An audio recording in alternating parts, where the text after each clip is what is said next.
Hi hello. ఇప్పుడు నేను వేసింది ఏంటంటే తేనె అనుకోవచ్చండి. ఇది తేనె కాదండి, నేను బెల్లంతో చేసిన పాకాన్ని పిల్లలకి వేస్తున్నాను.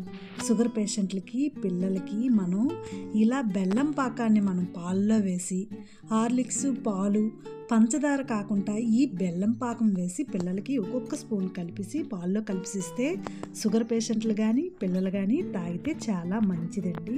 మనకి తేనె లేనప్పుడు బెల్లాన్ని ఎలా యూజ్ చేసుకోవాలో చూపిస్తాను చూడండి. ముందుగా మనం కళాయి పెట్టుకొని అందులో బెల్లం వేసుకొని కొంచెం వాటర్ వేసుకొని ఇది కొంచెం కరిగించాలండి. ఇది కరిగిన తర్వాత మనకి బబుల్స్ వచ్చిన తర్వాత దీన్ని మనం వడకట్టుకోవాలి. ఈ బెల్లాన్ని బాగా వడకట్టుకొని తీసుకొని ఇది ఇప్పుడు మళ్ళీ ఒక గిన్నెలో వేసుకొని మనం ఇది మరగనివ్వాలండి. బబుల్స్ రావాలి. కొంచెం లైట్గా తీగపాకం వస్తే చాలు, మనకి చేతులకి అంటుకుంటే చాలండి. మనం గ్యాస్ బంద్ చేసుకోవచ్చు. అంతే. ఈ పాకం అయిపోయిన తర్వాత దీన్ని మనం చల్లారబెట్టుకోవాలండి. పాకాన్ని మీకు చూపిస్తున్నాను చూడండి. ఈ పాకాన్ని గట్టిగా అవ్వకూడదు, ముదర పాకం రాకూడదు.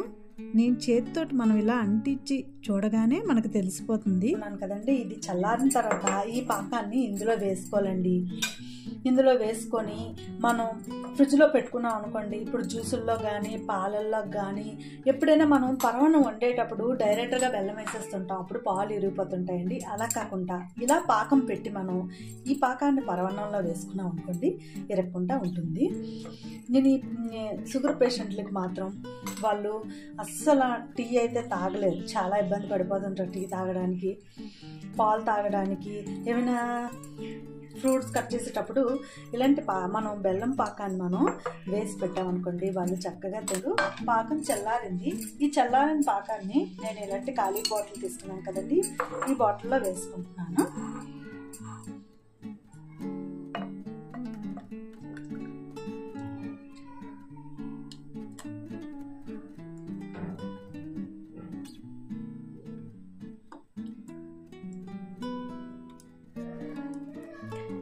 నేను 1/2 కేజీ బెల్లం తీసుకున్నాను, నాకు 1/2 కేజీయే వచ్చింది. నేను పాలు తీసుకున్నానండి. ఈ బెల్లం సిరప్ ఉంది కదండి, నేను 1 స్పూన్ బెల్లం సిరప్ తీసుకొని పంచదార బదులు ఈ బెల్లం సిరప్ని వేసుకొని పాల్లో కలిపి ఇచ్చామనుకోండి, చాలా బలం. మనకి తేనె లేనప్పుడు ఇలా బెల్లాన్ని కలిపేసి మనం ఇస్తే పిల్లలు బాగా తాగుతారండి. చూసారు కదండి, వచ్చిందండి.